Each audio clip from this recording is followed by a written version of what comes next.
Swastiastu, Namo Buddhaya, salam kebajikan, salam sejahtera bagi kita semua.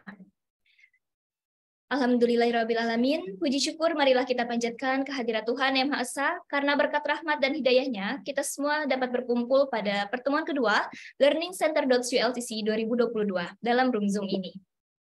Oke, halo semuanya teman-teman, selamat siang. Bagaimana kabarnya hari ini? Oke, good ya. Oke, gimana teman-teman? Harus semangat ya untuk menjalani pertemuan kedua hari ini. Dari sebelumnya itu aku sudah lihat di link presensi itu kan ada ya dari opsi di mana ada pertanyaan itu kritik saran atau tanggapan kesan-pesan teman-teman setelah mengikuti pertemuan pertama. Aku lihat teman-teman pada semangat banget, pada excited banget dan senang banget dengan pertemuan pertama kemarin. Tentunya untuk menjalani pertemuan kedua dan selanjutnya juga harus semangat juga ya. Oke, mungkin kita say hi dulu, kita sapa-sapa dengan akang pemateri kita hari ini, Kang Arik. Halo Kang Arik. Ya, halo. Oke, gimana kabarnya Kang hari ini? Baik. Oke, mungkin dari Kang Arik ada sepatah dua patah kata nih sebelumnya untuk semacam motivasi agar teman-teman di sini bisa semangat untuk menjalani pertemuan kedua hari ini, Kang. Nanti gue gabung aja sekalian di materi ya.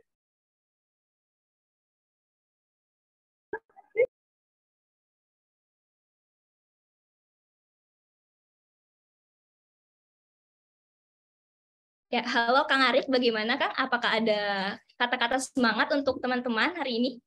Oh, tadi nggak kedengeran ya? Nanti aja sekalian gue di materi. Oh, nanti aja sekalian, oke. Oke teman-teman, mungkin sebelum kita memulai acara pembelajaran pertemuan kedua hari ini, aku izin untuk membacakan tata tertib atau peraturan-peraturan selama kelas berlangsung ya. Aku izin bacain ulang dikarenakan minggu kemarin kan banyak juga teman-teman yang izin, jadi mungkin belum tahu juga.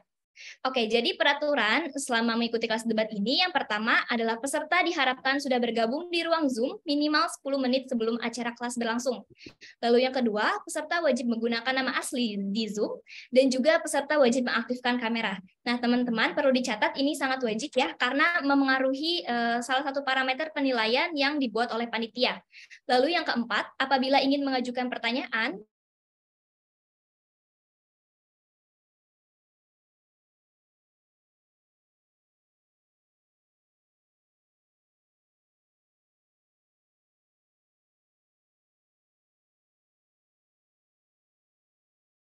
silakan klik fitur raise hand terlebih dahulu atau melalui kolom chat Zoom pada akhir acara.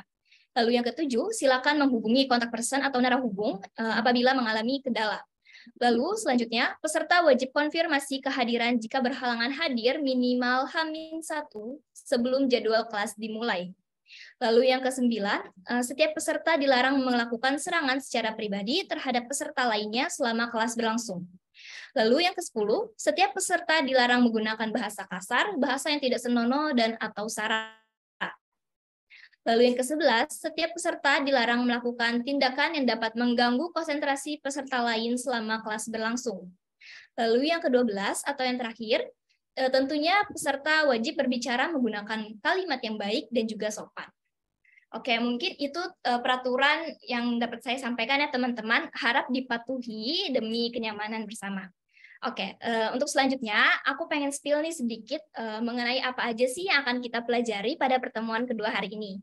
Jadi di pertemuan kedua hari ini kita lebih fokus untuk pembahasan tentang debat itu sendiri. Jadi kita akan mengetahui bagaimana itu debat, tujuan debat, istilah-istilah debat, kriteria penilaian, dan sikap dalam berdebat, macam-macam sistem debat yang sering diperlombakan, dan lainnya. Oke, mungkin tanpa berlama-lama lagi, kita mulai saja kelas hari ini. Kepada Kang Arik, dipersilakan. Oke, terima kasih MC. Oke, ini PPT-nya mana ya?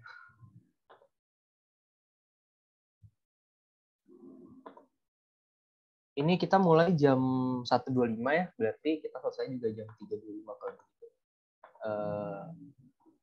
Oke, sambil menunggu PPT. Syuting tahu ada, kedengeran nggak gue by the way? Kalau kecil bilang ya. Ya, terdengar, Kang. Okay. So a little bit of view of context from last meeting. Previously we talked about the ideas on how you need to be a good public speaker, or at least you need to be good at English when we talk about debating. First of all, kalau kita ngomongin debat, sebenarnya unsur atau misalnya unsur bukan public speaking ya, unsur berbicara bahasa Inggris dengan baik dan benar itu tuh menjadi suatu prioritas yang keempat atau kelima gitu. Karena secara khususnya di dunia university atau di dunia uni, kalau misalnya kita ngomongin debat, itu tuh bukan suatu hal yang jadi prioritas. Yang diprioritaskan itu adalah bagaimana lu bisa nge-bring your argumen, satu, yang kedua bagaimana argumen lu relevan in the end of the day. Tapi juga nggak nge-exclude the ideas on how that if you have a good delivering system, you're going to have a much clearer substantive that going to be achieved for the educated to be understood with. So in the end of the day, yes, it does matter, but don't make it something yang jadinya ngehalangin lo. Bisa dibilang, gue juga nggak bagus-bagus banget bahasa Inggrisnya, dan mungkin gue ngomongnya cepet, cuma kalau misalnya di analisis lagi cara ngomong gue atau misalnya urutan bahasa gue itu acak-acakan banget, grammar dan pronunciation gue tuh hancur-hancuran lah intinya gitu. Bahkan bisa dibilang let's say that gue mau ngomong tentang DPR gitu, tapi gue nggak tahu nih DPR bahasa Inggrisnya apa. Gue cuma bisa bilang dengan sesimpel-simpelnya people that in legislative part of the government, which is itu kan DPR. Jadi di debat itu language is not something that really that important, but it does kind of help you to actually deliver your argument. Jadi ya learn that, tapi jangan sampai karena lu ngerasa anjir bahasa Inggris gue nggak bagus, jadinya udahlah gue nggak usah debat bahasa Inggris. Oh ya, by the way, kalau misalnya ada beberapa expected language yang kayak anjir gitu-gitu, maklumin ya. Nah, ini PPT-nya mana? Mulai kita. Okay, great. Oh ya, satu lagi. One of the kalau misalnya lo ngerasa anjir lah, masa debat bahasa Inggrisnya nggak bagus. Percaya deh, itu tuh banyak yang nggak bagus gitu bahasa Inggrisnya. Kayak one of my biggest regret in debating world is that I never record my performance untuk nunjukin ke orang-orang yang gue latih bahwa segimana jeleknya bahasa Inggris gue dan teman-teman gue, but still we are able to manage to become the champion. Okay. First we're going to talk about the introduction of debate dulu ya. So if you think that debating is somehow something that whether you're going to is between the right or wrong, or something that kayak argumen gue tuh lebih benar daripada argumen lawan gue, as something that kind of false, because in the end of the day, who's winning is not someone who's right, tapi the one who wins is someone who actually able to persuade more for the judges. Jadi a few karakteristik ketika misalnya di debat, nanti ada di PPT juga. So lu tuh nge-treat your judge itu as if dia tuh orang yang bener-bener gak ngerti apapun. Jadi lu tuh harus ngejelasin every little things yang bakal penting di argumen lu, dan lu juga harus ngejelasin tentang bagaimana your argument itu bisa membantu atau misal lebih siding ke Mosi, atau misal lebih relevan ke Mosi. So if I can do some analogy, debate is like your hand cream seller and you want someone to buy.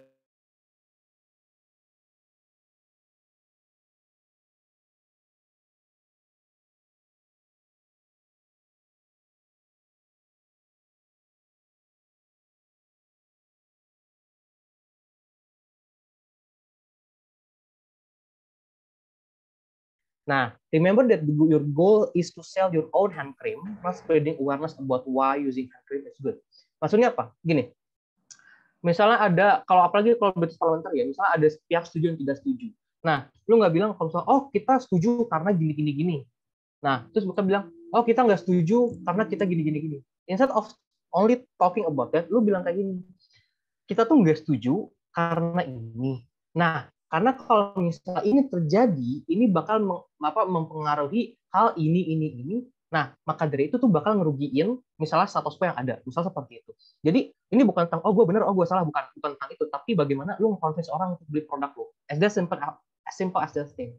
Jadi, kalau misalnya di sum up, bisa dibilang, debating debating in the end of the day is selling your argument to the judges. Nah, dengan how you selling your argument, lu harus present your argument dengan sangat bagus, dan lu harus bisa mengelaborasi argumen lu sangat bagus sampai orang-orang itu convince gitu misalnya seperti itu. Dan yang paling utamanya lu harus ngejatuhin lawan lu atau misalnya your contender gitu, saingan lu itu jatuhin gitu loh.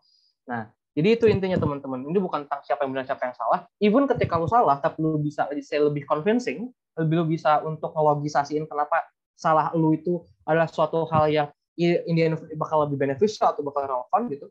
Itu lu bakal dimenangin juga intinya. Itu. Lanjut.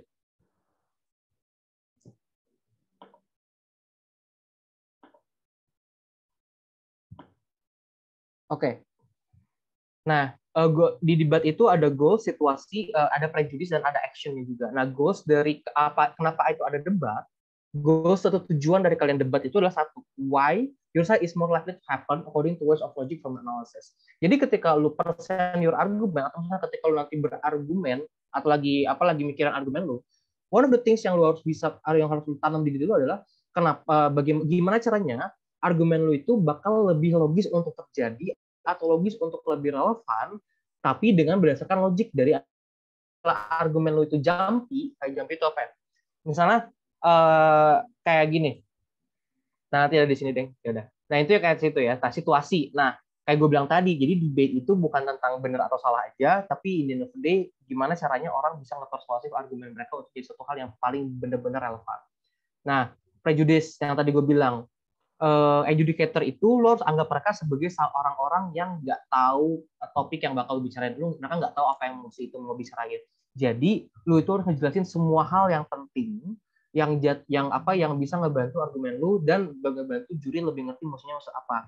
Nah, larangan kelasnya itu salah satunya adalah don't assume judges know what you're saying without you saying it. Makanya everything need to be explicit. Nah, terus action. Nah, analysis based by logic and ways of logic determine how much your argument is acceptable. Contohnya kayak gini. If you want people to go from town A to town B, explaining why B is such a good place only mungkin bikin mereka orang-orang pada mau ke kota B. Cuman kalau misalnya lu nggak ngejelasin gimana dari kota A bisa gimana caranya mereka nyampe ke kota B dari kota A, maka itu kota B itu nggak bakal ujung-ujungnya di visit orang-orang tersebut, karena orang-orang di kota A ini walaupun lu udah bilang kota B bagus, mereka tuh nggak tahu cara jalan ke kota B itu gimana. Nah, dan satu-satunya cara untuk mereka tahu cara jalannya itu gimana, ya lu harus tunjukin cara jalan mereka dari kota A ke B itu gimana, biar mereka bisa tahu nih apa yang lu argumen lu maksud tentang keindahan kota B. Itu. Next. Oke. Sebenarnya kita bakal ngebahas 3 subjek sekarang. Ini satu subjek ya, 4 ini tuh satu subjek. So we're going to talk about the debating system and general rules about debate, terus setup, extension. Nanti kita pindah ke subjek selanjutnya. Next. Okay, we're going to talk about the system. Ya, di situ yang lanjut. Nah itu. The most primarily system that going to be used in NUDC or let's just say debating in UNI in general is actually British parliamentary. So British parliamentary, jadi sebelumnya ada 3 tipe debat kalau di Indonesia ya. Pertama itu British parliamentary, Asian parliamentary, dan Indonesian parliamentary. Nah, gue ngomong dulu British parliamentary karena yang lebih sering dipakai. British parliamentary itu consist 4 tim dan 2 sisi. Jadi di dalam satu sisi itu tuh ada 2 tim. Nah, misalnya kayak gini. Government itu kayak bisa dibilang tim positif yang ngedukung mosi. Kalau yang opposition itu tim negatif yang menolak atau misal tidak mendukung mosi. Oke. So, di dalam tim pemerintah dan oposisi atau positif dan negatif itu di satu timnya itu tuh ada di satu sisinya itu ada 2 tim. Nah, tim pertama itu opening government, itu di tim pemerintah. Nah, yang kedua itu opening opposition. Nah, itu tuh di tim opening opposition atau di tim negatif. Nah, yang ketiga itu closing government, dia itu tim positif dan closing opposition dia tim negatif. Nah, sampai sini ngerti nggak?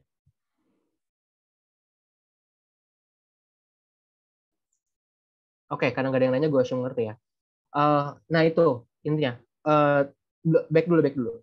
Nah, jadi di dalam sisi ini itu tuh walaupun misalnya opening government sama closing government itu satu sisi, dan opening opposition dan closing opposition itu satu sisi. Cuman mereka itu tidak mereka tuh nggak berkawan, mereka itu tidak temenan gitu. Mereka nggak berdiskusi bareng. Kalian itu ujung-ujungnya juga sebenarnya saling lawan satu sama lain. Cuman sistematikanya tuh seperti nusuk dari belakang gitu. Jadi mereka tuh sekutu atau allies. Jadi kalian kalau misalnya kalian di closing government, kalian bilang bahwa ya apa yang kalian omongin itu, apa yang kalian provide itu jauh lebih bagus daripada apa yang opening kalian provide. Nah, tapi in the end of the day, lu tanpa harus ngejatuhin mereka gitu. Jadi kayak lu nggak bilang, oh argumen mereka jelek, argumen mereka ini enggak. Lu coba bilang kayak, apa yang dibawain sama opening kita itu tuh bisa dibilang less urgent atau misal less relevant dari mosi ini. Kenapa? Jelasin, baru bilang. Nah, kita nih sebagai closing kita bakal ngomong ini gitu loh. Dan itu tuh implemented di closing government sama closing opposition. Nah, ada yang namanya bench. Nah, bench itu adalah opening bench dan closing bench. Opening bench itu opening government sama opening opposition. Closing bench itu closing government sama closing opposition. Nah, urutannya kayak gini. Yang pertama ngomong itu opening government, dilanjut ke opening opposition. Nah, balik lagi ke opening government, balik lagi ke opening opposition. Nah, itu tuh namanya, nah di situ tuh namanya opening bench. Nah, ketika misal udah sampai di pembicara kedua opening government, opening opposition, nah pindah ke closing bench. Nah, closing bench itu diawalin di member of government atau pembicara pertama closing government. Dilanjut ke closing opposition, pembicara pertama closing opposition, dilanjut lagi ke web atau pembicara kedua dari member of government dari closing government, dilanjut lagi ke webnya negatif, webnya closing opposition. Nah itu, jadi nanti tuh lu sebagai closing nih, itu tuh gini deh, lu sebagai government, lu sebagai opening bench, ada dua tugas yang paling penting. Yang pertama, tiga tugas yang paling penting. Yang pertama, pastinya lu harus bikin argumen yang paling bagus, argumen yang paling relevan sama mosi, argumen yang paling masuk akal untuk dibicarakan di mosi tersebut. Itu satu. Yang kedua, lu harus bisa untuk mengatakan bagaimana apa yang lu bicarakan atau apa yang lu bawa ke debat sekarang itu tuh hal yang paling penting di dalam mosi. Jadi nggak ada hal yang bisa bilang more relevant. Jadi apa yang lu bakal lu bawa itu fungsinya untuk lu ngedisregard atau misalnya ngeyakin juri lu bahwa apa yang bakal dibawain sama closing lu nanti itu tuh nggak bakal lebih bagus daripada apa yang lu bakal omongin. Itu yang kedua. Yang ketiga pastinya lu harus lawan sisi lu. Lawan sisi lawan lo. Means that you're going to fight with opening opposition if you're opening government. If you are opening government, you're going to fight dari kedua-duanya, whether itu opening opposition atau closing opposition. Tapi lu nggak boleh nyanggah closing government dan vice versa. Begitu juga di oposisi. Itu intinya. Oke. Terus di dalam satu tim itu ada 2 speaker dan semua waktu konsloknya itu 7 menit 20 detik. Itu intinya. Next. Oke. Ini ada roles-nya. Roles dari pembicara yang ada di British Parliamentary. Jadi jangan anggap bahwa debat itu cuma menyampaikan argumen, setuju tidak setuju, bla bla tidak selesai dan enggak kayak gitu. Jadi si speaker ini perannya hampir semuanya nggak sama. Nah, misalnya seperti ini, opening government, pembicara pertama opening government calls prime minister atau perdana menteri. Tugas dia apa? Pertama, they need to open the debate. Open the debate itu lu ngejelasin konteks apa yang terjadi di dalam debat itu. Apa yang terjadi dalam mosi ini. Lagi saya gini, mosinya adalah this house believe that ada yang ingat mosi kemarin nggak? Gue lupa. Apa ya kemarin tuh?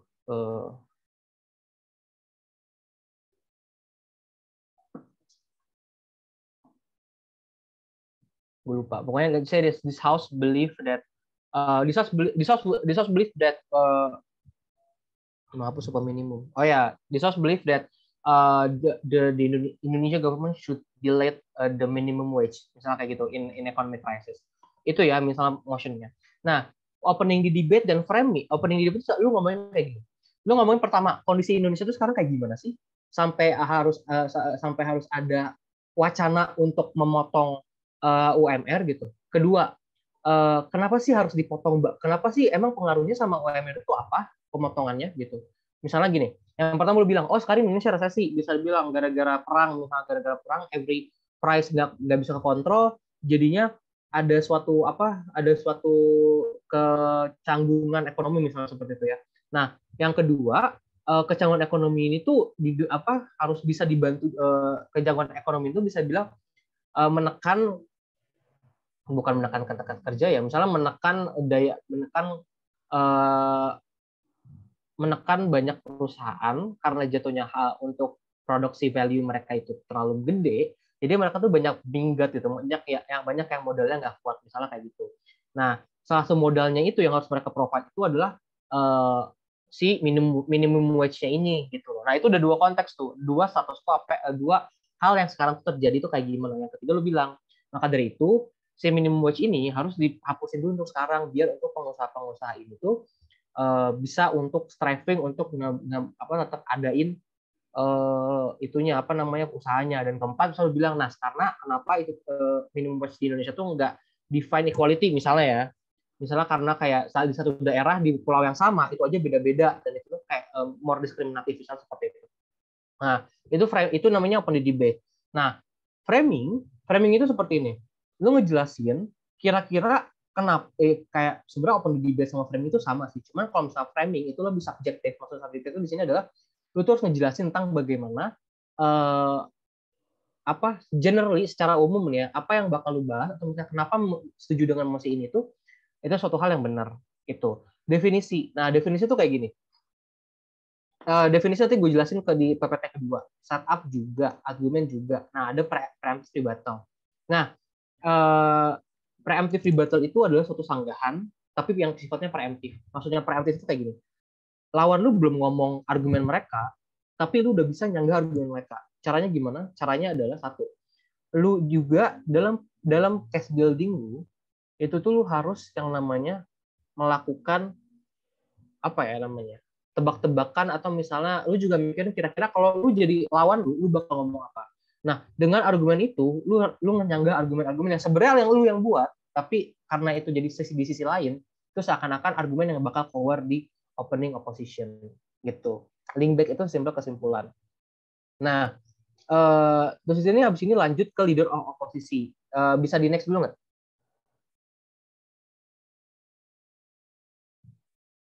Nah, jadi urutannya tuh habis ke opening ke prime minister itu ke lawan dulu, ke leader of oposisi. Nah, leader of oposisi ini atau misalnya pembicara pertama negatif atau opening opposition itu tugasnya adalah sebenarnya hampir sama.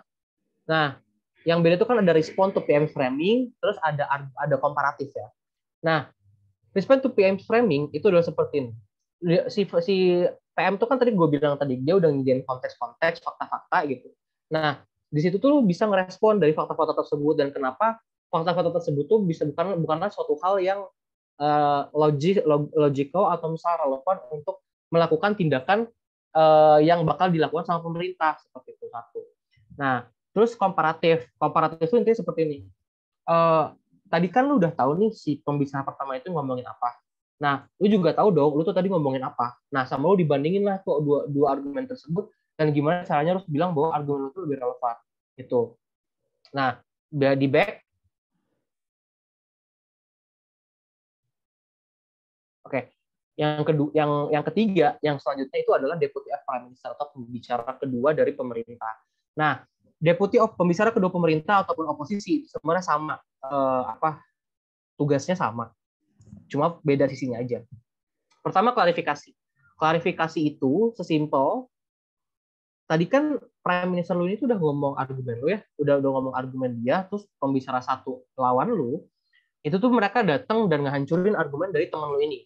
Nah, klarifikasi itu hadir untuk jadi cara untuk lu untuk nambal apa yang pembicara pertama lu omongin tadi. Jadi kayak lu nge-correct the mistake yang tadi dibilang sama Prime Minister lu, satu, atau enggak kedua, lu tuh nambah atau misalnya melawan apa yang dibilang sama pembicara pertama lawan lu tentang argumen pembicara pertama pemerintah atau tim lu.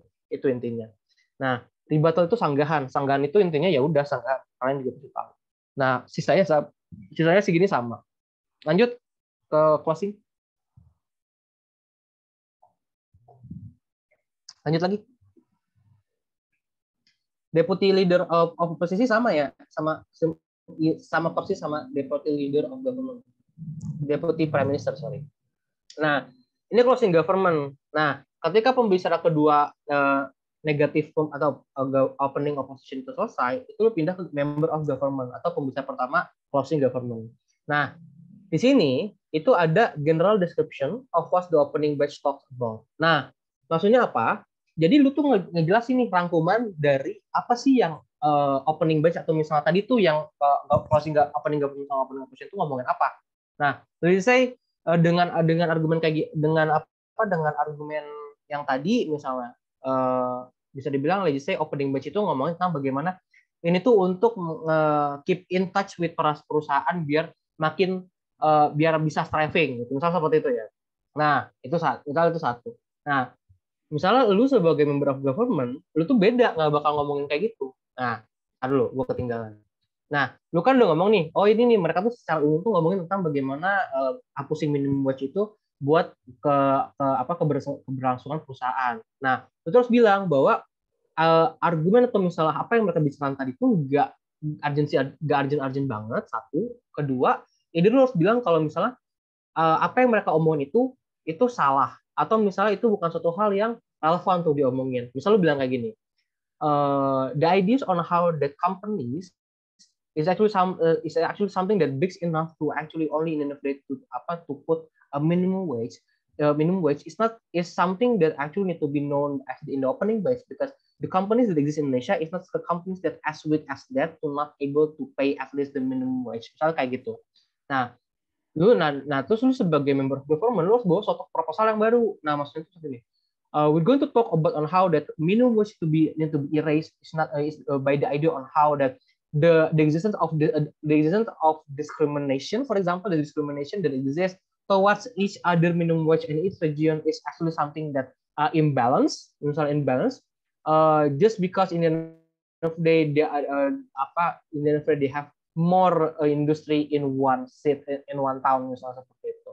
Nah, itu tuh beda tuh. Nah, disitulah baru lanjut ke framing. Framing, rebuttal, set argument, planted rebuttal, impact sama yang prime minister atau misalnya leader of opposition. Nah, terus member of opposition itu juga sama tugasnya exactly sama kayak member of government. Lu ngomongin dulu, ngerespon dulu tentang opening batch lu kayak gimana, lu bilang kalau misalnya itu sebenarnya nggak masuk akal atau salah, nggak relevan. Terus lanjut ke framing, rebuttal, setup, argument, rebuttal, sama link back.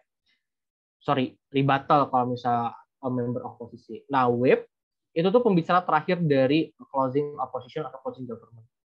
Ada 3 hal. Yang pertama, key question, class, dan conclusion. Key question itu adalah seperti ini.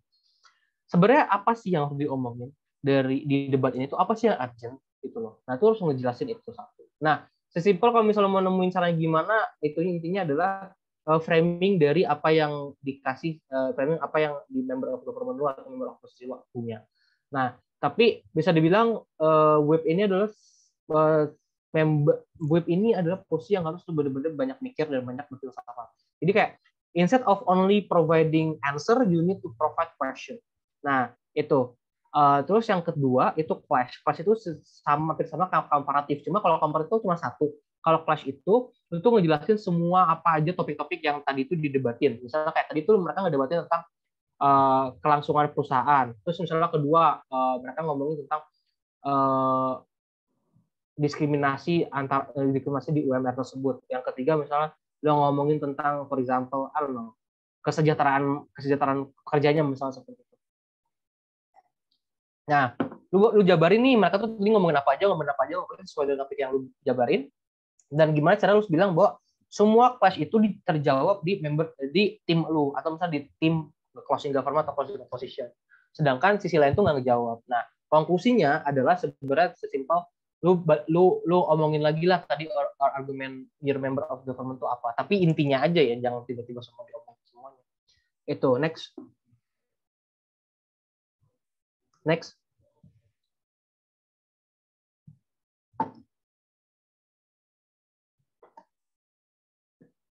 Next. Ini kita ngomongin general rules. So, general rules in debate is something that not rigid, but in the end of the day, you might just do it in the end of the day, right? So, this is how the judges we're going to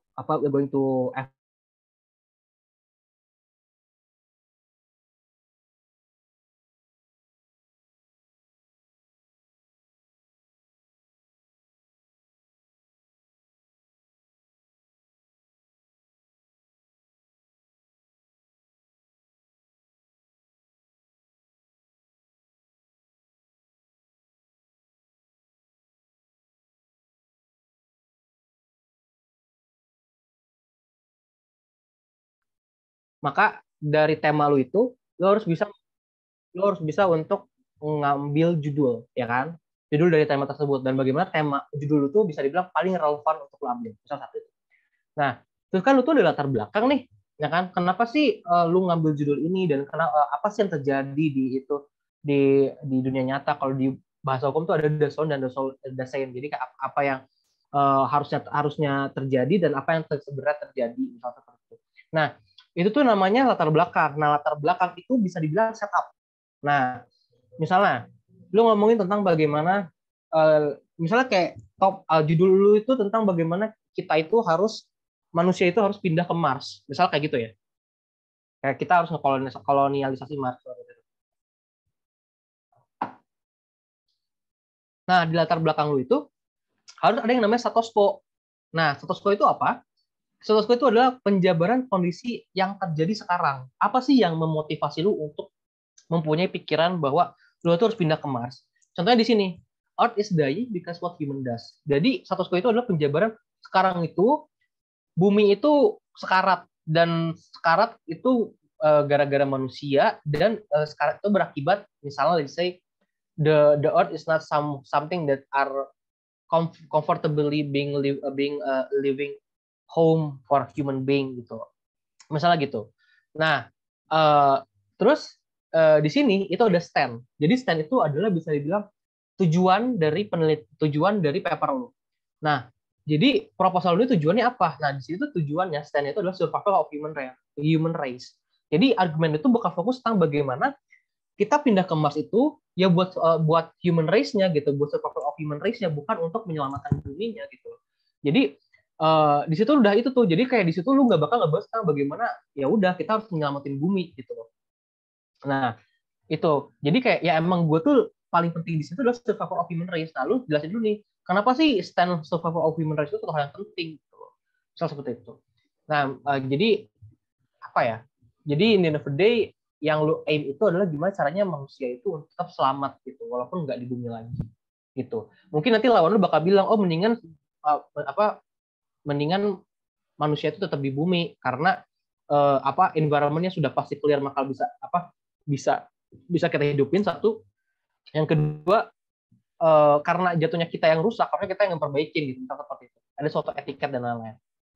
Nah, terus ada urgency. Nah, urgency itu adalah seperti ini. Kalau misalnya kita tidak melakukan apa hal yang lu proposalkan, apa yang akan terjadi? Nah ini, if we still on Earth, we'll die and the planet die also. Maksudnya apa? Ketika bumi mati, kita juga mati, dan kita nggak bisa memungkiri the ideas on how the humans will going to continue to exploit their living place. Misal seperti itu. Jadi kayak there's no way kita bakal nge-reserve the environment, karena ujungnya kita juga harus nge-exploit environment itu juga untuk survive kan. Jadi misalnya udah cari inang yang baru aja kita rusak di situ. Sounds like a cancer, tapi iya emang seperti itu. Nah, models itu adalah sesimpel kayak gimana caranya kita ke Mars. Di sini bener-bener lu boleh yang namanya kayak berimajinasi ya, kayak gue bakal bikin roket yang kapasitasnya legisnya 1 miliar dan tapi gimana itu bisa logis seperti itu. Dan kita misalnya mau ngelakuin dulu research di dalam Mars itu, misalnya untuk dari alien itu how compatible are we to live in Mars, seperti itu. Itu setup. Lanjut. Ekstensi. Berarti kita move ke PPT selanjutnya. Sebelumnya ada pertanyaan? Wah, oke nih teman-teman. Tadi penyampaian materi yang telah Kang Arik sampaikan, ada nggak nih dari teman-teman yang ditanyakan? Ada yang masih bingung? Oke, mungkin nanti ya kita lanjut dulu ke materi berikutnya. Oke, ini masuk ke substantif atau meter. Ini meter di sini kita nggak bahas meter. Oke, bisa di next. Oke, kita di sini bakal ngomongin apa itu mosi, apa itu definisi, dan gimana cara nyusun argumen, dan gimana cara nyusun rebuttal. Next. Lanjut. Oke. So motion itu adalah issues that going to be debate. Satu. Berarti kalau misalnya ada suatu isu yang bakal didebatkan, berarti bakal ada suatu hal yang salah di sana atau suatu hal yang dipertanyakan yang harus dijelaskan atau suatu hal yang salah yang tapi harus dibenarkan, harus diperbaiki. Maka dari itu, tujuan pertama kalian ketika kalian lihat mosi itu kalian harus tahu bahwa berarti apa nih yang salah di argumen di mosi tersebut. Apa keluhan dari mosi tersebut? Apa jawaban dari pertanyaan yang di mosi itu tersebut tuh dikeluarkan. Itu. Lanjut. Nah, ini tipe of motion ya. Nah, nanti itu mosi itu kayak gini. Ada THBT, distrust belief that, distrust would, distrust regret, distrust prefer, distrust support. Sebenarnya masih banyak yang lain. Cuman in general itu biasanya nggak keluar dari ini.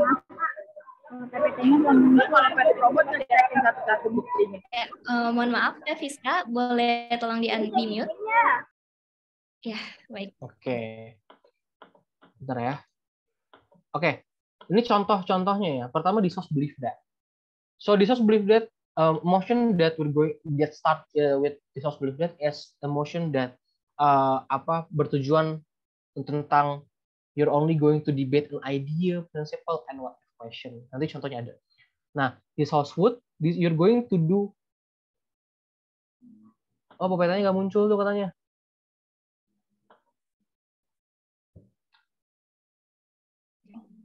Di aku PowerPoint-nya sudah muncul, Teh Fiska. Mungkin jaringannya, jaringan Teh Fiska mungkin Teh. Ya, di gue juga udah muncul soalnya. Nah, oke, gue lanjut ya. Di source food itu you're going to do an action. Nah, tadi kan gue di situ di sebelumnya itu ada models ya. Nah, models itu biasanya ada itu di source food gitu. Karena lu bakal ngelakuin sesuatu. Nah, cara lu untuk ngelakuin sesuatunya itu gimana? Nah, itu di models. Nah, terus ada di source regret. Jadi di source regret itu you're going to debate on something that actually exists. Jadi udah ada nih suatu halnya, and you're going to argue whether that thing was a good idea or not. Jadi kayak kalau pemerintah atau positif, lu bakal bilang, oh iya gue nyesel nih dengan hal ini ada. Dan kalau misalnya lu oposisi, lu bilang, enggak anjir, gue nggak nyesel coy gitu. Kita nggak harusnya nggak nyesel. Dan kenapa? Nah itulah argumennya. Nah, this was prefer, you're on the verge of making some decision. Nah, terus this was support, the idea exists, and you need to argue whether this is okay or not. Jadi this was support tuh misalnya gini, gue mau bikin, I don't know, gue mau bikin kereta dari Jawa, gue mau bikin KRL dari Jawa ke Bali misalnya. Idenya udah ada, cuman lu tuh bakal nge-argue. Nah, di debat itu bukan argue apakah itu bakal terjadi atau masuk akal dan kenapa itu ada atau misalnya kenapa itu tuh harus dilakuin. Itu intinya. Next. Nah, ini contohnya. Ini yang THBT, distrust belief that the existing norm cannot be justified, atau sidang ini percaya bahwa norma yang ada sekarang tidak bisa dibenarkan. Nah, terus di sini ada as the people of Myanmar, this house would take violence against the government. Ada yang namanya aktor, aktor itu adalah spesifik yang lu bakal berakting sebagai siapa. Nah, karena ini ada as the people of Myanmar, berarti lu akan menganggap diri lu sebagai orang Myanmar. Nah, ini gue sebagai orang Myanmar nih, gue bakal ngomong tentang gimana caranya untuk menyerang pemerintah. Terus this house prefer to live in another planet. This house regret the existence of human. This house support the existence of freedom of speech restriction. Kalau misalnya kalian ngerasa anjir nih apaan musik kayak gini, this house regret the existence of human atau this house prefer to live in another planet. Trust me, ketika kalau debat ada aja musik yang aneh-aneh kayak gitu. Lanjut. Definisi, kita ngomongin definisi sekarang. Ini ke bawah banget. So definition is the ideas of how the prime minister decided what way debate goes. Lanjut.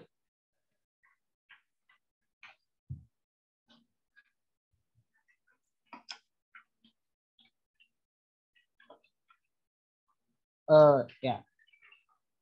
Nah, tadi yang gue bilang konteks itu tuh ada di framing. Nah, konteks itu kayak gini, simply put what is happening in the world or a region that relates to the topic. It could be that new law is being debated in the media atau a conflict dan flare up.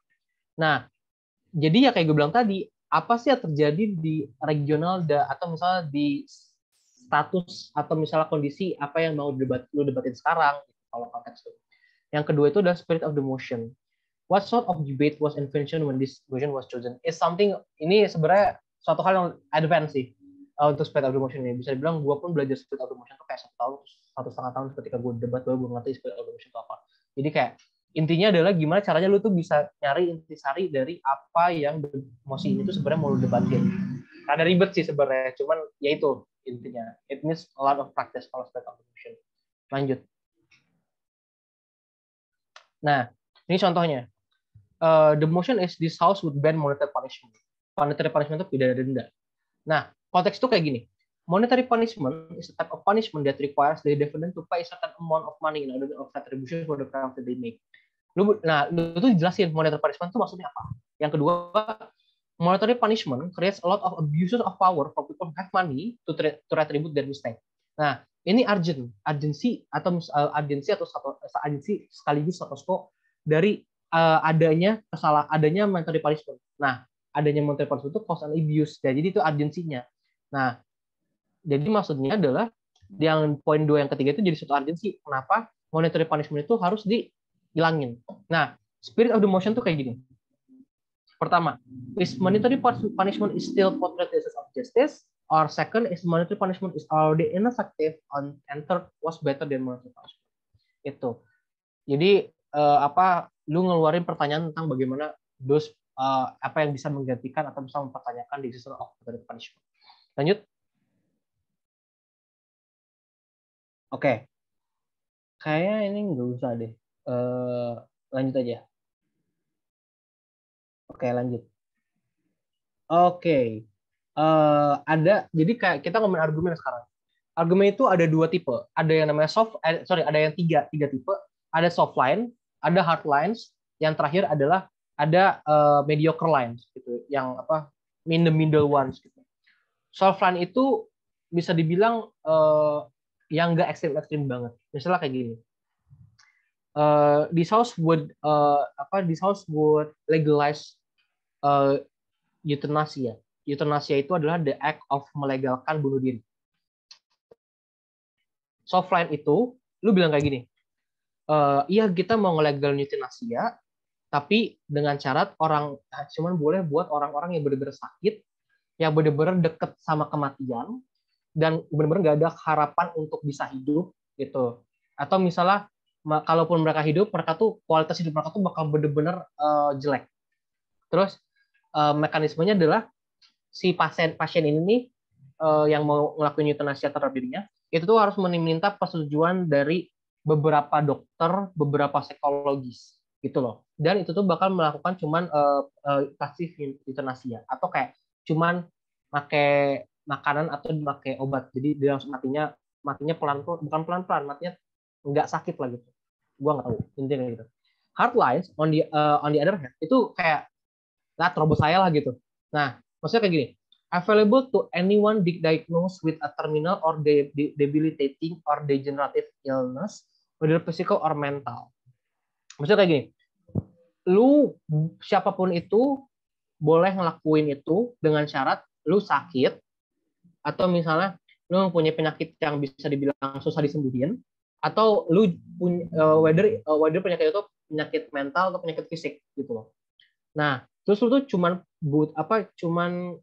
butuh medical consent. Maksudnya medical consent itu adalah cuman kayak bukti medis bahwa iya your trauma itu is something that uncurable, atau misalnya your sickness itu something that uncurable.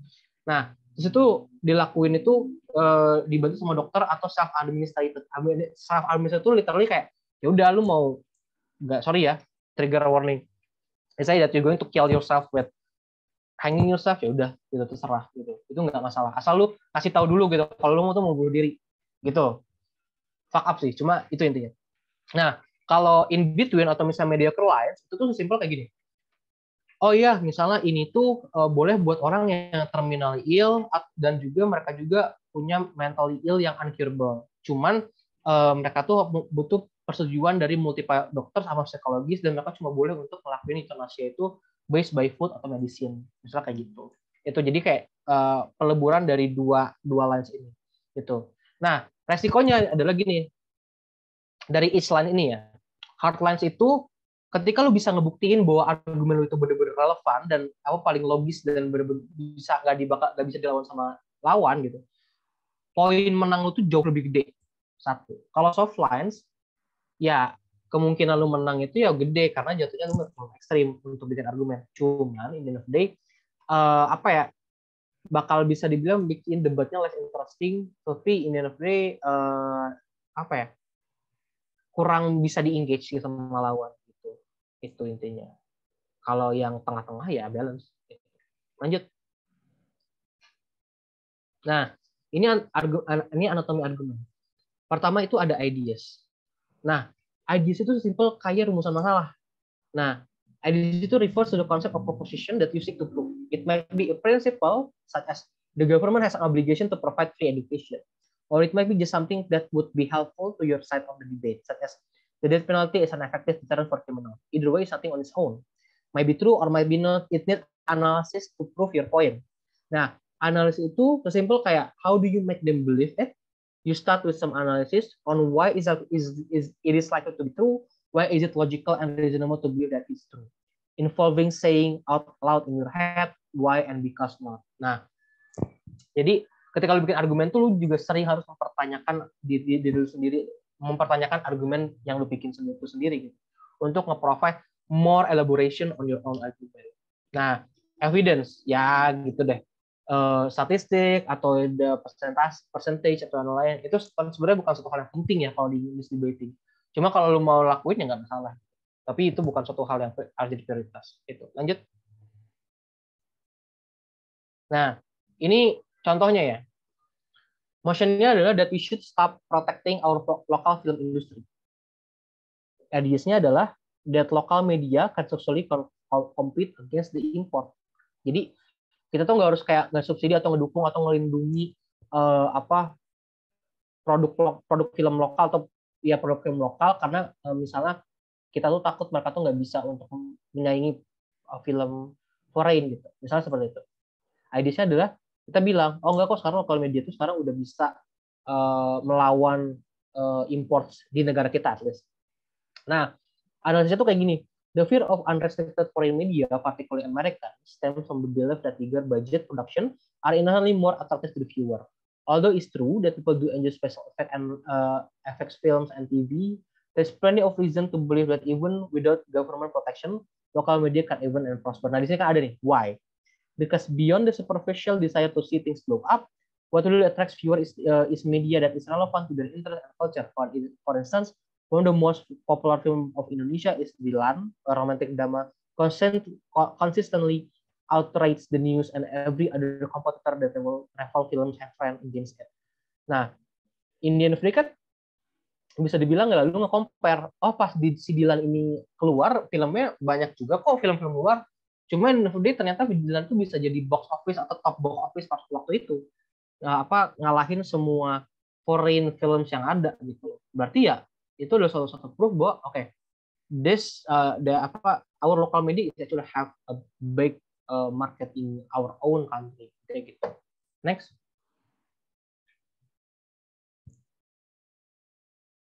Oke, lanjut aja di ini. Ini sanggahan. Nah, sanggahan itu ada 5 tipe, ada preventive rebuttal atau yang tadi gue bilang tuh preemptive rebuttal. Yang kedua retribution rebuttal, assertion rebuttal, reasoning rebuttal, evidence rebuttal. Preventive rebuttal itu yaitu lu pikirin nih kira-kira lawan lu ngomong apa. Nah, hasil pemikiran itu tuh sama lu disanggah semua. Itu namanya preventive rebuttal. Yang kedua ada retribution rebuttal. Ya, retribution rebuttal itu intinya segini aja. mereka bikin argumen, nah terus sama lu dilawan. Uh, sorry, si lawan lu ini ngasih rebuttal nih ke buat argumen temen lu. Nah, sama lu tuh disanggah lagi nih rebuttal tadi tuh. Nah, itu retribution rebuttal. Nah, assertion rebuttal itu the substantive of your rebuttal directly aim on assertion opponent. Assertion itu yang tadi tuh, yang kayak lokal media itu sekarang udah bisa bersaing sama foreign films. Nah, itu tuh diserang di situ. Nah, itu sebenarnya tipe rebuttal yang paling bagus, cuman susah untuk ngelakuin itu. Ya, at least you need time to practice lah.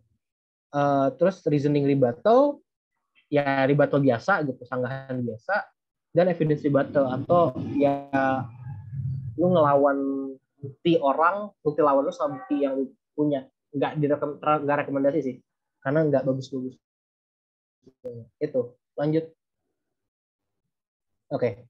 That's the end of this PPT. Ada yang mau nanya nggak? Gue kecepatan ya? Oke, sudah selesai ya Kang ya?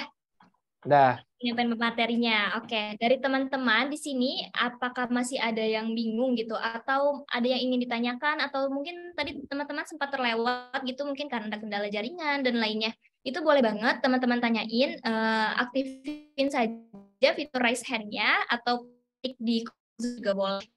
Ayo teman-teman.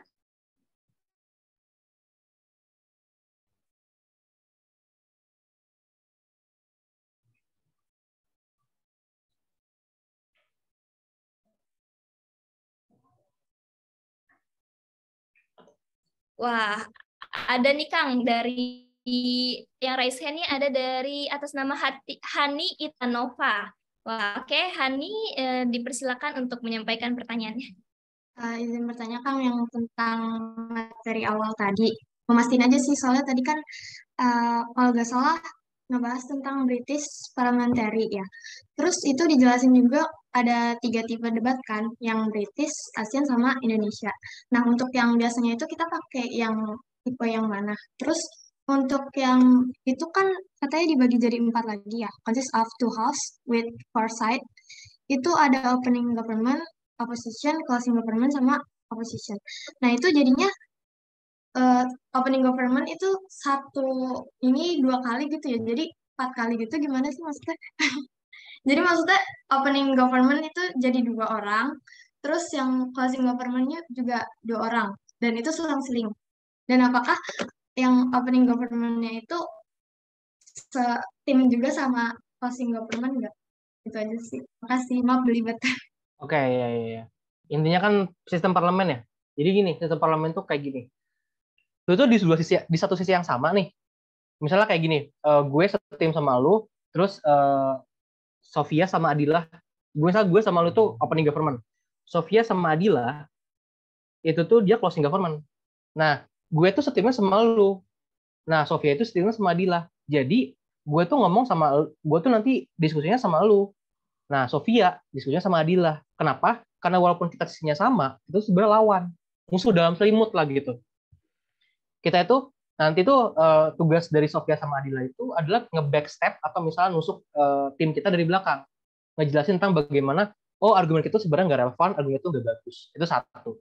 Yang kedua, kalau misalnya masalah giliran, itu tuh gilirannya gini. Pembicara pertama opening government. Nah, udah dia selesai ngomong, itu balik ke pembicara pertama opening oposisi. Opening oposisi pembicara pertama selesai, balik ke government. Pembicara keduanya, openingnya. Lanjut ke pembicara 2, opening opposition. Habis opening opposition, nah lanjut ke ke closing government, pembicara pertama. Nah, terus lanjut kayak gitu lagi, gitu. Jadi beda, kita tuh lawan ujung-ujungnya, cuman sisinya itu sama, gitu. Jadi makanya kita tuh bisa bilang kita tuh bisa nusuk lawan teman dalam selimut kita itu dengan benar juga, itu ini. Baik, Kang. Makasih jawabannya.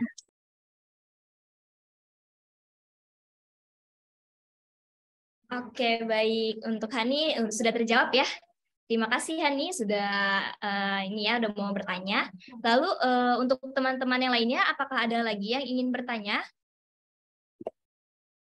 Boleh langsung resen aja ya teman-teman. Kalau misalkan malu boleh deh ketik aja pertanyaannya di kolom chat Zoom.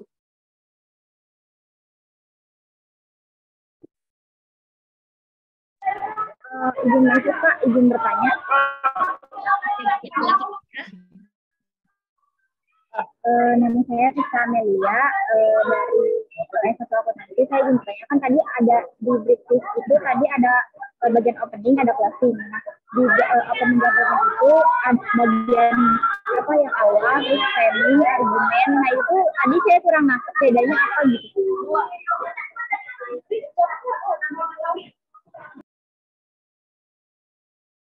Apakah sudah terdengar? Apakah sudah dimengerti? Bisa diulang nggak? Ya, mohon maaf Fiska, sepertinya suaranya agak berisik gitu. Ini kan ya. Saya ketik aja ya. Berisik banget kan? Oke, baik.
Oke, pertanyaan dari Fiska, aku izin bacain ya. Saya Fiska Amelia dari S1 Akuntansi, izin bertanya, pada bagian British pada bagian British itu ada opening dan closing kan? Nah, di setiap part itu ada framing dan lain-lainnya, itu bedanya apa ya? Terima kasih. Seperti itu, Kang. Boleh langsung dijawab?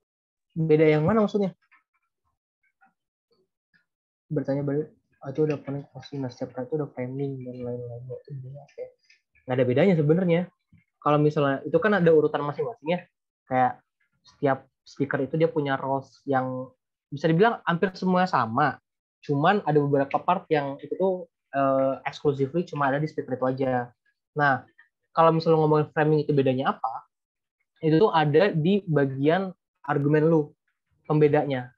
Misalnya gue bilang kayak gini, argumen gue framingnya gini, gue mau gue mau ngelarang pidana denda karena gue ngerasa pidana denda itu bisa nge-create abuses atau abuse of power dari orang-orang kaya untuk keluar dari apa namanya dari hukuman terhadap dia gitu, misalnya seperti itu.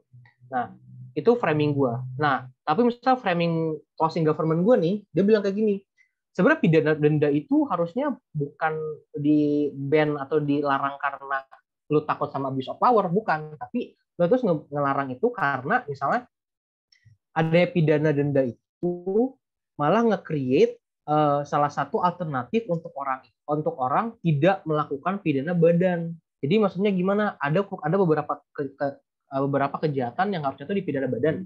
Cuman di undang-undang itu bisa dialternatifin sama pidana denda. Nah, orang itu bakal milih pidana denda gitu. Padahal yang berbahaya itu sebenarnya badannya, bukan kekuatan keuangannya seperti itu. Itu framing. Jadi bedanya di substansi lu nanti. Itu intinya. Kalau framing.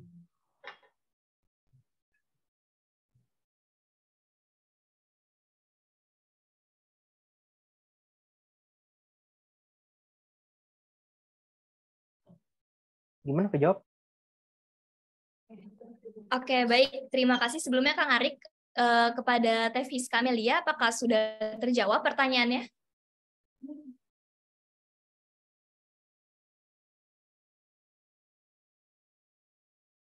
Oke, sudah ya mungkin.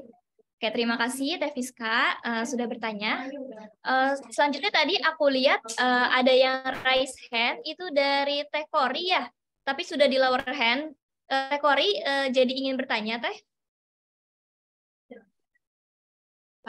Tadi sebenarnya pertanyaan hampir mirip ya dengan yang ditanyakan terkait Teh Fiska terkait opening dan closing. Misal, tapi boleh tetap ditanyain atau? Oh, oke, nggak apa-apa banget Teh Kori, ditanyain aja lagi nggak apa-apa.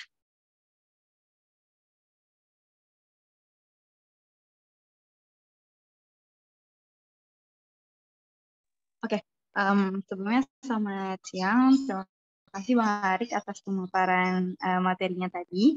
Saya Kori Mutianinia dari Fakultas Hukum, izin bertanya mengenai tadi kan dijelaskan bahwa di sistem British Parliamentary itu ada opening dan juga closing, baik itu dari sisi pemerintah ataupun dari sisi oposisi gitu. Yang ingin ditanyakan adalah bagaimana cara kita untuk nge-build argumen yang sekiranya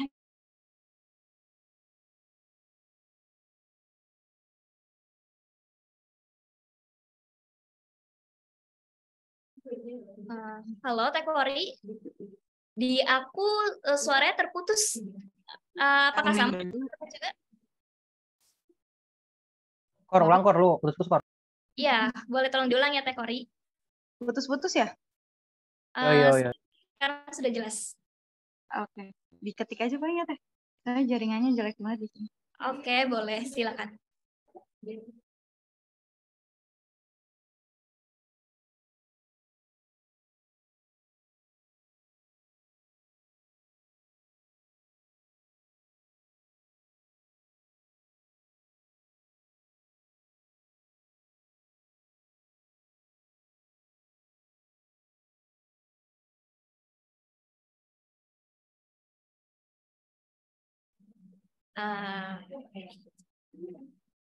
Oke, teman-teman, sambil menunggu pertanyaan dari Teh Kori selesai diketik, aku buka satu sesi pertanyaan lagi untuk teman-teman yang ingin bertanya setelah Teh Kori, boleh raise hand dari sekarang.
Oke, sambil menunggu Teh Kori selesai mengetik, aku izin reminder lagi kepada teman-teman semua untuk wajib untuk menyalakan kamera ya teman-teman, karena ini juga berpengaruh terhadap parameter penilaian. Terima kasih.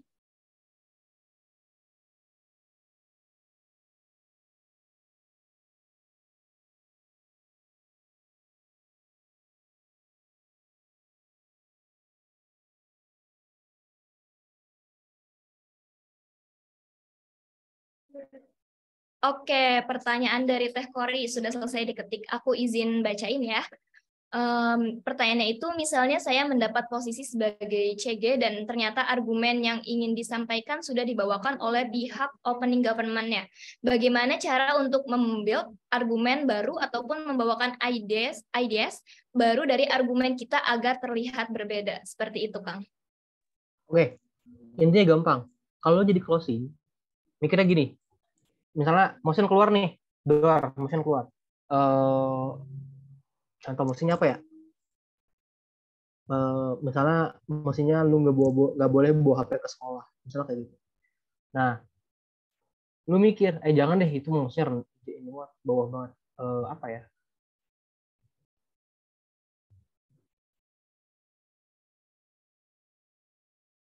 Bentar.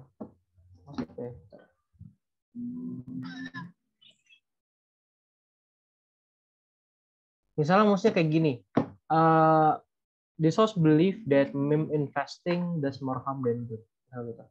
Meme investing itu kayak gini, lu nih investasi, nah tapi lu tuh mau beli saham itu tuh lu ngeliat dulu nih trennya, misalnya kayak oh sekarang Twitter lagi naik atau misalnya Apple lagi naik, nah lu beli saham Twitter atau atau si Apple itu simply karena orang-orang lagi banyak ngomongin saham itu, atau kayak lu beli NFT karena lu ngerasa oh sekarang NFT lagi viral misalnya seperti itu.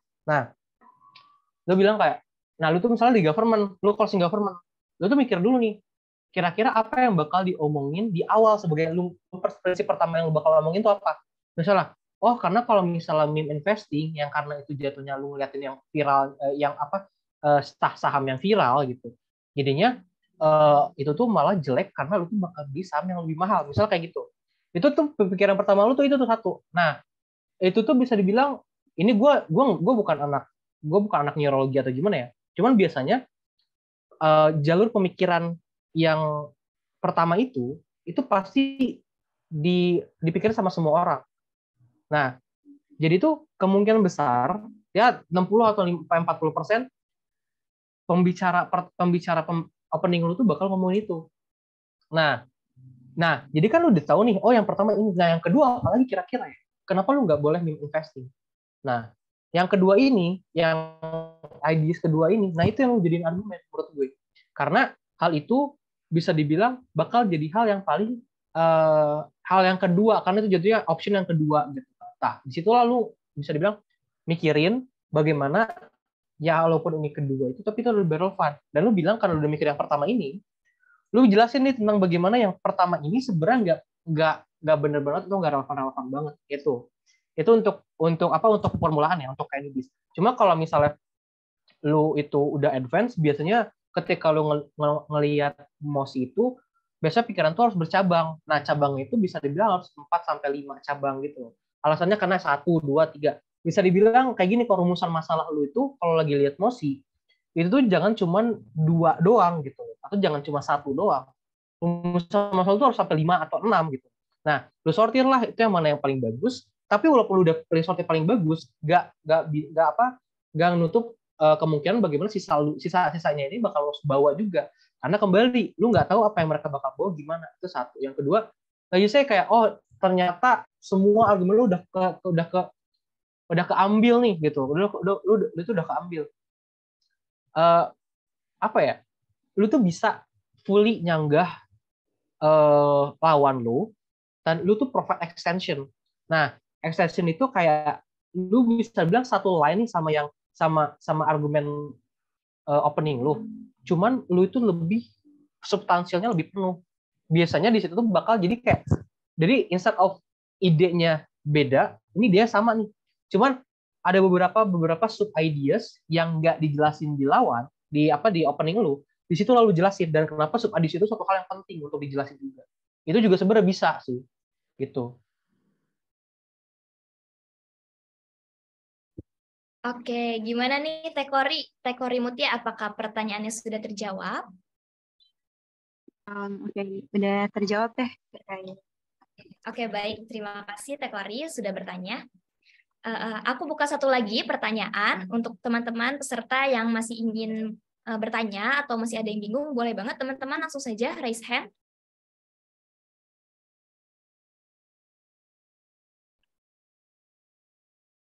Mungkin tidak ada ya. Jika tidak ada, Kang Arif dan teman-teman, aku izin beranjak ke sesi selanjutnya ya. Untuk tim operator, boleh tolong di-share screen.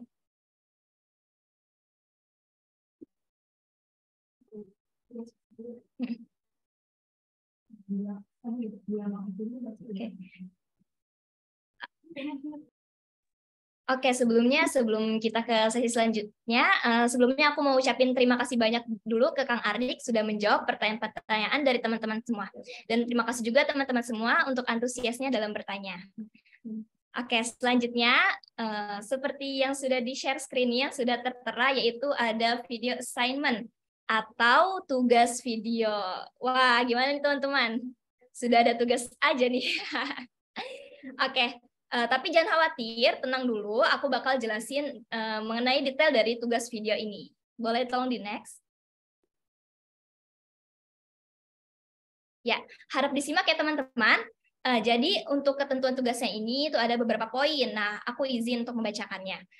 Untuk yang pertama, peserta diminta untuk membuat 2 video argumentasi tentunya dalam berbahasa Inggris dengan 2 mosi yang telah disediakan dan juga role-nya, yaitu member of government atau government whip, dan detailnya itu ada di slide berikutnya. Lalu video ini berdurasi minimal 4 menit, maksimal 7 menit, dan juga jangan lupa diawali dengan perkenalan nama, NPM, dan juga program studi.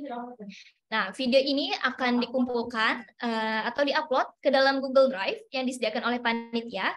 Nanti broadcast-nya menyusul akan dikirimkan oleh tim panitia setelah kelas ini selesai ya teman-teman. Dengan format nama _prodi_roles-nya. Lalu, video yang telah dikumpulkan ini akan dinilai oleh kedua pemateri kita sebagai juri, yaitu ada Kang Arik dan juga Teh Khadijah, dan diambil 16 peserta terbaik yang akan masuk ke babak penyisihan atau preliminary round. Nah, pengumumannya ini akan diumumkan ketika di kelas pertemuan ketiga, yaitu di tanggal 7 November 2022. Nah, deadline pengumpulan tugas ini ada di hari Jumat pada tanggal 4 November 2022. Pukul 23.59 waktu Indonesia Barat. Nah, ini untuk link Google Drive-nya teman-teman, nanti akan kita share segera. Nah, berikutnya ini ada detail mengenai role dan mosi videonya. Nah, jadi kan ada 2 video ya teman-teman. Untuk video argumen yang pertama ini, mosinya adalah this house believe that sex education should be put in Indonesian high school curriculum. Nah, role argumennya ini teman-teman sebagai Prime Minister atau PM dengan durasi video minimal 4 menit dan maksimalnya 7 menit dengan format nama video argumen satunya yaitu sebagai berikut. Bisa dilihat ya teman-teman. Lalu untuk selanjutnya video argumen kedua bertemakan mosi this house will impoverish character, di mana peserta memilih role di antara member of government atau government whip. Ini teman-teman boleh pilih salah satu. Lalu, namun sebelum membuat video argumen kedua ini, sebagai acuan atau sebagai referensinya untuk membuat argumen kedua ini, teman-teman dapat melihat di link YouTube ini. Nanti di broadcast bisa langsung diklik linknya. Lalu untuk durasi videonya sama saja, minimal 4 menit, maksimal 7 menit. Dan juga format nama video argumen 2-nya sebagai berikut. Oke, next. Nah, lalu aku pengen nge-highlight lagi aja untuk sisi atau roles-nya ini kan sebagaimana tadi sudah dijelaskan pada British, ini ada 8 ini ya teman-teman, namun untuk yang kita gunakan dalam tugas video ini, opening government-nya itu teman-teman berlaku sebagai Prime Minister-nya atau PM, lalu di closing government-nya ini teman-teman boleh pilih salah satu antara member of the government atau MG dan juga atau government whip atau GW. Lalu, untuk ketentuan lainnya, video ini yang harus diperhatikan. Yang pertama, video terlihat jelas dan juga tidak buram. Suara harus terdengar lebih jelas. Dan juga argumentasinya akan dinilai juga. Kemudian, evidence base-nya harus up to date, mengangkat isu-isu terkini gitu ya teman-teman, yang lagi viral, dan sebagainya. Lalu, di elements of style-nya. Ada voice modulation, language, and hand gesture juga. Oke, next. Oke, terima kasih teman-teman. Itu saja penjelasan mengenai tugas ataupun ketentuan tugas video yang ditugaskan kepada teman-teman semua. Nah, namun sebelum itu apakah ada teman-teman yang masih bingung atau ingin ditanyakan gitu, ingin dipastikan? Sebelumnya gue mau nambahin dulu ya. Oke, boleh. Jadi yang video kedua itu kenapa harus nonton video di YouTube dulu? Itu karena itu kan bakal act as closing ya. Nah, karena closing, jadi lo harus memerhatiin dulu openingnya kayak gimana biar lo tuh bisa ngerespon dan bikin argumen yang berbeda dari opening itu ini.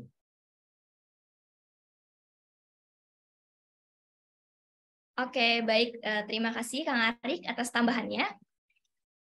Sebelumnya ini ada yang bertanya, mohon maaf Kak, tadi putus-putus. Untuk mosinya apa sudah dibagikan atau belum?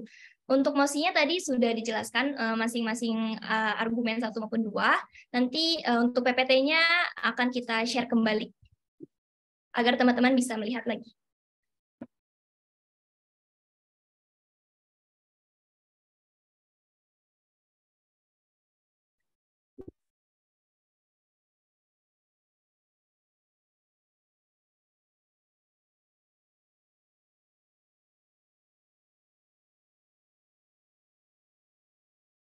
Oke, selanjutnya ini ada yang bertanya kembali, izin bertanya Teh, terkait tugas setiap peserta itu berarti buat 2 video ya Teh? Iya, betul sekali. Ada video argumen 1 dan video argumen 2.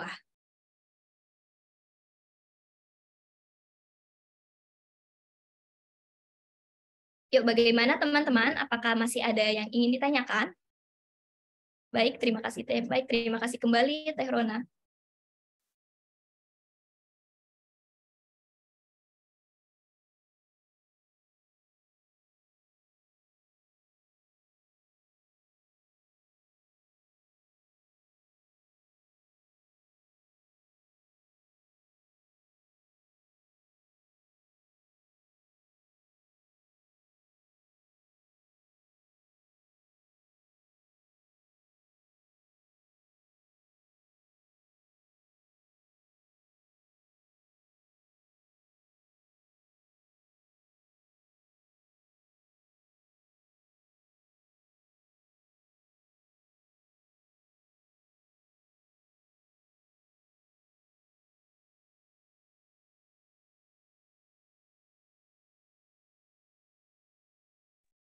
Oke, sebelumnya mohon maaf, aku mewakili teman-teman panitia yang lain ya buat ngejawab pertanyaan dari Kak Fiska. Dalam 2 video itu ada role yang berbeda, itu gimana teknisnya Kak Fiska kurang paham. Jadi kita kan ada 2 video argumentasi itu, video argumen 1 dan video argumen 2. Nah, video argumen 1 itu mestinya udah diberikan tadi di PPT-nya, kalau nggak salah, aduh saya lupa. Nah, nanti itu teman-teman buat video argumentasinya sesuai dengan mosi yang diberikan dan dari role Prime Minister. Jadi sesuai ketentuan yang udah dijelasin Kak Arik tadi, Prime Minister itu dalam membuat argumennya itu dia ngebuka debat dan lain sebagainya itu gimana. Nah, itu role teman-teman di video pertama. Jadi teman-teman di situ sebagai Prime Minister dengan mosi yang udah diberikan tadi. Nah, untuk video yang kedua itu role teman-teman adalah yang di closing government. Di closing government kan ada member of government dan juga government whip. Nah, dari kedua itu teman-teman bisa pilih tuh. Teman-teman misalnya mau role yang member of government atau teman-teman mau yang government whip. Nah, mosinya juga udah diberikan yang koruptor itu nggak salah. Nah, tapi sebelum teman-teman bikin video argumen yang kedua, itu tuh harus nonton dulu video YouTube yang udah kita share itu linknya. Karena sebagai acuan buat teman-teman buat argumentasinya itu gimana. Karena kan harus tahu openingnya juga. Seperti yang udah jelasin Kang Ari. Kurang lebih gitu Kak Fiska.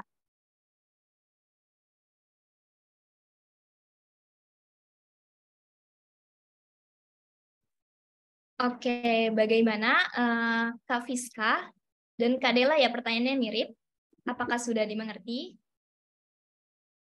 Oke, baik, dimengerti. Terima kasih. Oke, aku mau ucapin terima kasih juga kepada Teh Mia selaku panitia yang telah membantu menjawab. Oke, baik teman-teman. Selanjutnya apakah ada lagi yang ingin ditanyakan?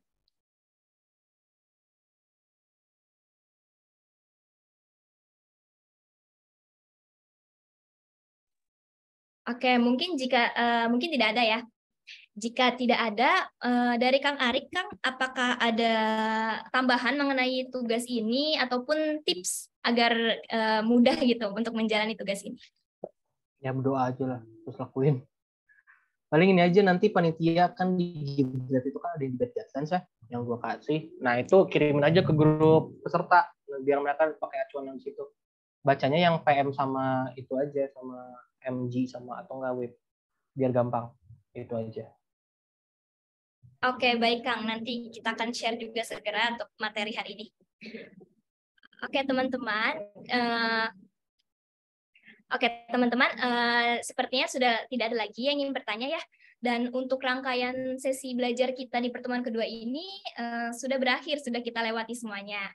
Nah, seperti biasa sebelum kita mengakhiri ini, ada sesi dokumentasi dulu. Kepada teman-teman semua, harap yuk untuk on cam, bisa teman-teman?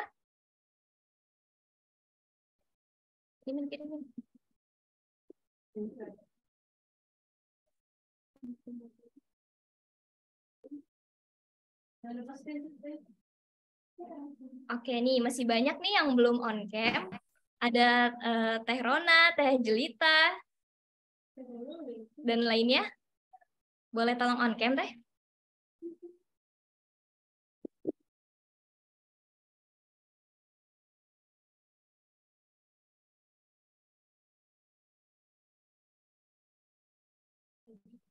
Oke, mungkin boleh tolong tim operator dibantu.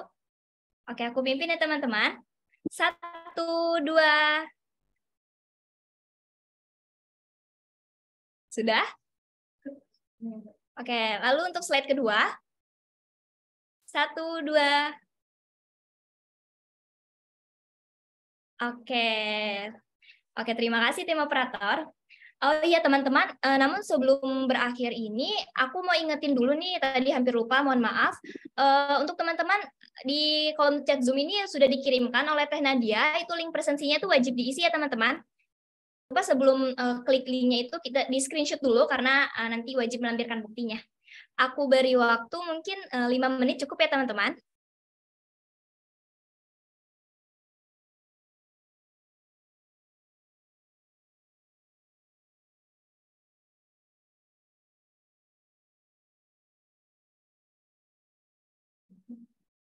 Oh iya Kang Arik, oke.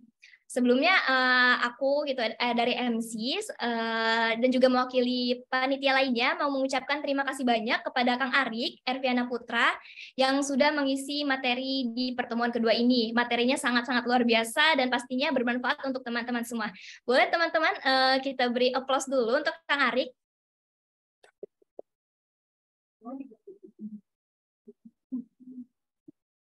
Oke, baik. Terima kasih banyak Kang Arik sekali lagi. Mohon maaf atas segala kekurangan yang ada.